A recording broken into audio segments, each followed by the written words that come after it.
चलिए दोस्तों, मैं आपको बताया था इसके पहले वाले वीडियो में कि मान लीजिए अगर पैसा कांस्टेंट रहेगा तो मूल्य का उल्टा खपत हो जाएगा। तो चलिए इसको देखते हैं। जैसे कह रहा है चावल की कीमत 30% घटने पर एक व्यक्ति 420 रुपया में 6 किलोग्राम चावल ज़्यादा खरीद पाता है।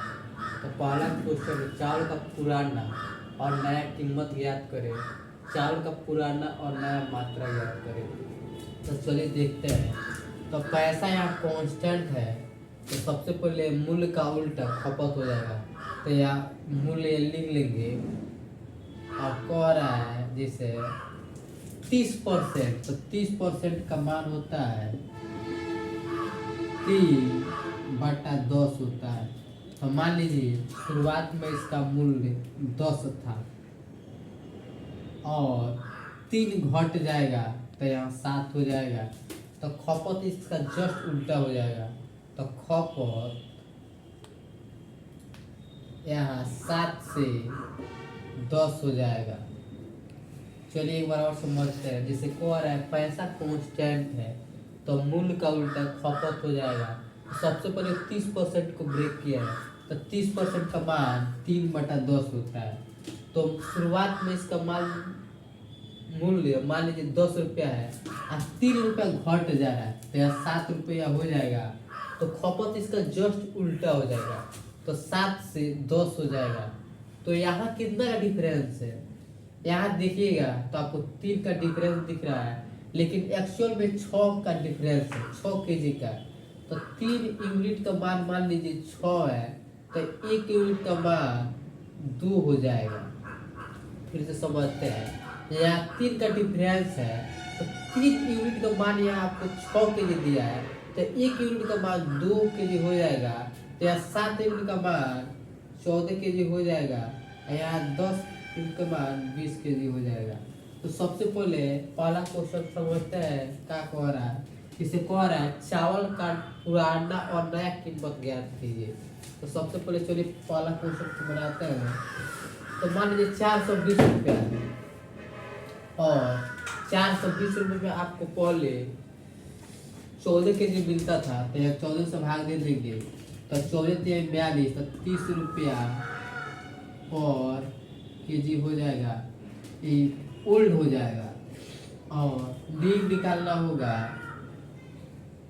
तो 420 रुपया में आपको 20 केजी मिल रहा है, तो यहाँ से 0 से 0 कट जाएगा, 2 से 42 कटता है 21 में। तो पहला क्वेश्चन का आंसर ये हो जाएगा कि अगर ओल्ड पूछेगा तो 30 रुपया पर केजी और न्यू पूछेगा तो 21 रुपया पर केजी हो जाएगा। चलिए दूसरा क्वेश्चन देखते हैं। दूसरा क्वेश्चन कह रहा है कि चावल का पुराना और नया मात्रा ज्ञात करें। तो चावल का पुराना मात्रा कितना हो जाएगा? 14 केजी। तो पुराना मात्रा यहाँ 14 केजी हो जाएगा और नया मात्रा कितना केजी हो जाएगा? 20 केजी हो जाएगा। यही इसका आंसर हो जाएगा दोस्तों। चलिए एक और क्वेश्चन देखते हैं। इसे कह रहा है चावल की कीमत 25% बढ़ने पर एक व्यक्ति 600 रुपये में 10 केजी चावल कम खरीद पाता है। तो चावल का पुराना और नया मात्रा ज्ञात करें। चावल का पुराना और नया कीमत ज्ञात करें। तो सबसे पहले यहाँ पैसा कांस्टेंट है, तो पैसा कांस्टेंट रहेगा तो मूल्य का उल्टा खपत हो जाएगा। तो सबसे पहले चलिए 25% को ब्रेक करते हैं। इसे आप 25% दिया है, तो सबसे पहले 25 और परसेंटेज का मान में आपको समझाते 1/100 होता है। तो 25 से कट जाएगा 1/4, तो 25% का मान आपका 1/4 हो जाएगा। तो सबसे पहले यहाँ मूल्य लिखेंगे, यहाँ मूल्य लिखेंगे। चावल की कीमत 25% बढ़ जाता है, तो 25% का मान 1/4 हो जाता है।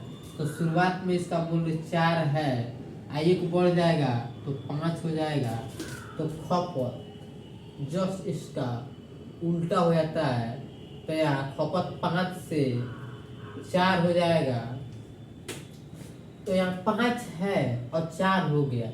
तो यहाँ कितना डिफरेंस है? यहाँ आपको 1 यूनिट का डिफरेंस दिख रहा है, लेकिन क्वेश्चन कह रहा है नहीं 1 नहीं या 10 दिया। एक्चुअल में इसका मान कितना दिया? या 1 यूनिट का मान कितना दिया है 10 kg, तो आपको 5 यूनिट का मान कितना हो जाएगा 50 kg, और 4 यूनिट का मान आपको 40 kg हो जाएगा। चलिए फिर से इसको समझते हैं। जैसे को आ रहा है चावल की कीमत 25% बढ़ने पर, तो 25% का मान दोस्तों 1/4 होता है। तो मान लीजिए शुरुआत में इसका मूल्य 4 है, 1 बढ़ गया तो 5 हो जाएगा। तो खपत इसका जस्ट उल्टा होता है। तो यहाँ 4 से 5 हुआ है ना, तो इसका उल्टा हो जाएगा 5 से 4। तो यहाँ कितना डिफरेंस है, 1 का डिफरेंस है।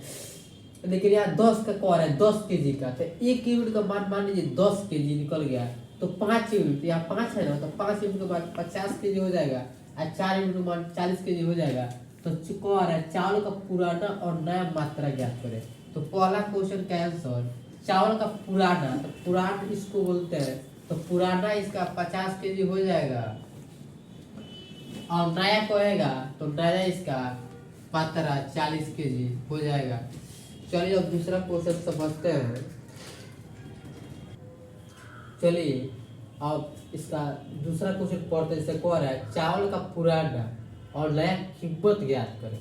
तो मान लीजिए एक दूसरा क्वेश्चन है, कह रहा है चावल का पुराना, तो मान लीजिए 600 रुपया है, और पहले आप 600 रुपया में 50 kg खरीदते थे, तो 1 kg के दाम कितना हो जाएगा, 0 से 0 कट जाएगा, 5 से 12।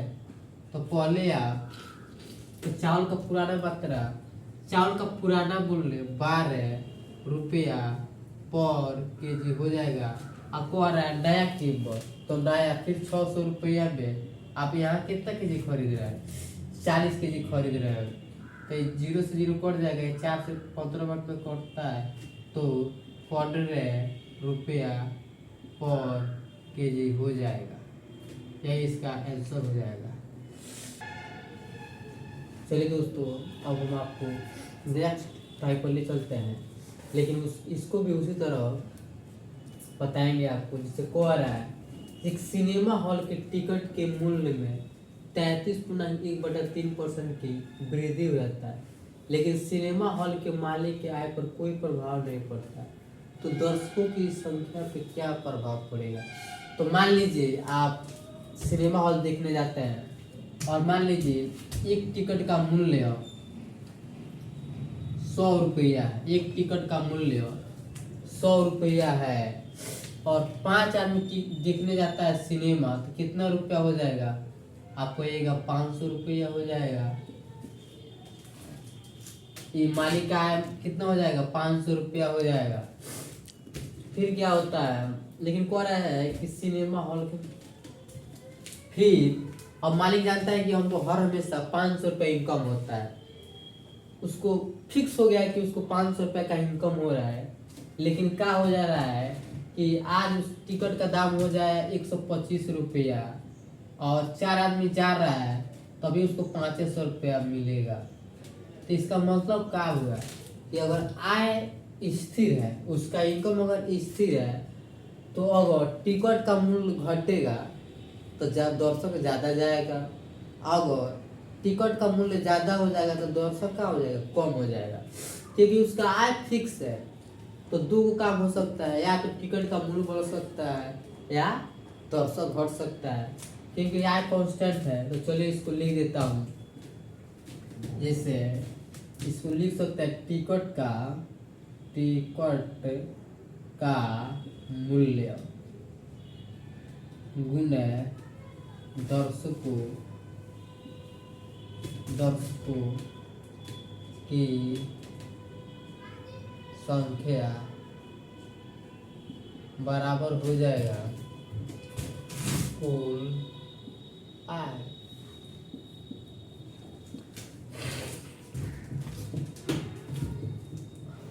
टिकट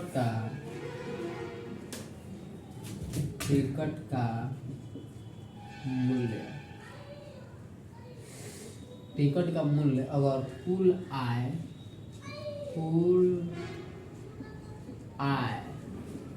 बटा दर्शकों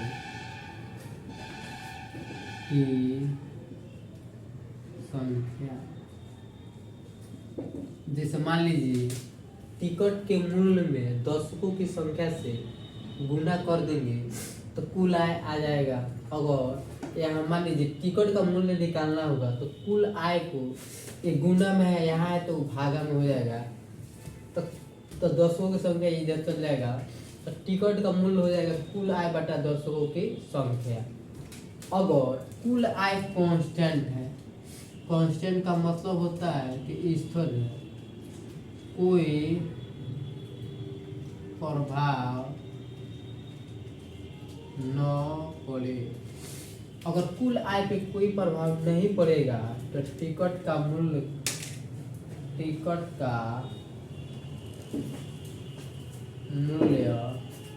व्युत्क्रमानुपाती हो जाएगी दर्शकों की संख्या पे, दर्शकों की संख्या का।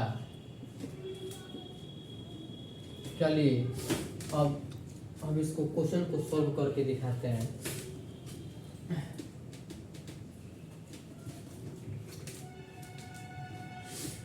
सबसे पहले 33 गुना 1/3 को ब्रेक करते हैं तो 3 को 33 से गुना कीजिएगा 99 होगा, 1 जोड़ना है 100, 100/3 हो जाएगा। अब परसेंटेज है इसको 1/100 लिख सकते हैं। अब इससे कट जाएगा 1/3 लिखा जाएगा। तो सबसे पहले और एक सिनेमा हॉल के टिकट का मूल्य, तो यहाँ मूल्य लिख लीजिएगा और मान लीजिए शुरुआत में इसका मूल्य 3 रुपया है।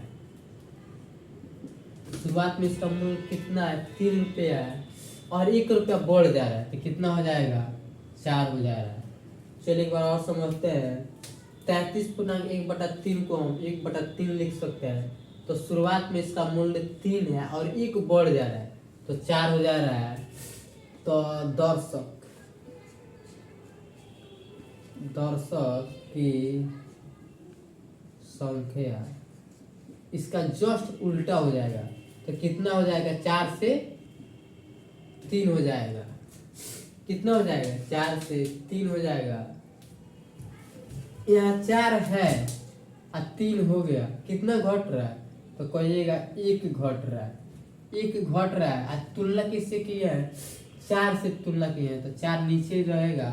आप परसेंटेज में चेंज करने के लिए 100 से लिख कर इस तरह लिख सकते हैं। अब 4 से ये कट जाएगा 25 मर्द में, तो दर्शकों की संख्या पे क्या होगा प्रभाव? तो 25% दर्शक कम हो जाएगा। चलिए मैं आपको एक और मेथड से बना के दिखा रहा हूँ, चलिए देखते हैं।